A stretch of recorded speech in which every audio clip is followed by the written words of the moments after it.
लोकसभा चुनाव 2024 में क्या समाजवादी पार्टी अपने गढ़ की आजमगढ़ सीट वापस पाएगी या नहीं, इस बात पर सबकी नजरें टिकी हुई हैं। सांसद निरहुआ को तो कॉन्फिडेंस है कि वह इस बार सपा को हरा देंगे, क्योंकि पिछली बार सपा का जब उनका सामना हुआ था सपा से, अखिलेश यादव से खासकर, तो अखिलेश का समर्थन मायावती भी कर रही थी। और खुले मंच पर जब निरहुआ के सामने मायावती अखिलेश एक साथ आए तो निरहुआ की ताकत काफ़ी कम पड़ गई थी। इसी वजह से आजमगढ़ सीट पर इस बार दिनेश लाल यादव को निरहुआ को ज़्यादा भरोसा है, क्योंकि बसपा अपना अलग कैंडिडेट उतार रही है।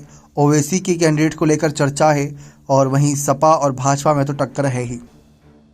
धर्मेंद्र यादव जो 2022 के उपचुनाव में हार गए थे, अखिलेश ने सोची समझी रणनीति के तहत उनको उतारा है, लेकिन कोशिश उनकी ये है कि वह सीट पर जीत हासिल करें।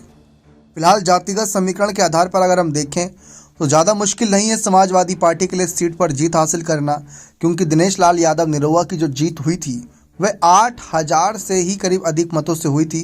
ज़्यादा बड़ा डिफरेंस नहीं था, वहाँ पर वह एक फैक्टर साबित होगा। दूसरा, कहीं ना कहीं दिनेश लाल यादव निरहुआ को भी ये बात का डर है कि सपा के परिवार का ही सदस्य है, तो यादव वोट बैंक काफ़ी हद तक अखिलेश के सपा के ही समर्थन में वोट करता नजर आएगा। बसपा का कैंडिडेट नुकसान पहुंचाएगा, लेकिन मुस्लिम वोट बैंक और दलित वोट बैंक में, जिससे कि सपा को उतना बड़ा नुकसान भी नहीं होगा, क्योंकि इस सीट पर यादव समर्थक ज़्यादा हैं। अब ऐसे में निरहुआ को भी काफ़ी समर्थन मिलेगा। फिलहाल भाजपा की पूरी कोशिश है, क्योंकि भाजपा ने मिशन 80 रखा हुआ है और उसके तहत वह इस सीट को भी जीतना चाहती है वापस से। अब कहा यह जा सकता है कि भाजपा तो खासकर उन सीटों पर नज़रें बनाई थी जो उन्होंने किसी भी तरीके से, मतलब सपा या किसी अन्य पार्टी से जीती। जैसे हम बात कर ले कन्नौज की, बदायूं की, आजमगढ़ की, रामपुर की, अमेठी सीट की। ये वो सीटें रहीं जो विपक्षी पार्टियों के लिए बहुत मजबूत सीटें मानी जाती थी, लेकिन जब वह जीती भाजपा तो उन्होंने मजबूत से मजबूत दावेदार उतारने की बात करी।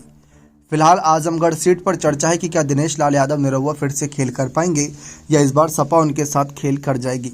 बने रहें चैनल के साथ। बहुत बहुत धन्यवाद।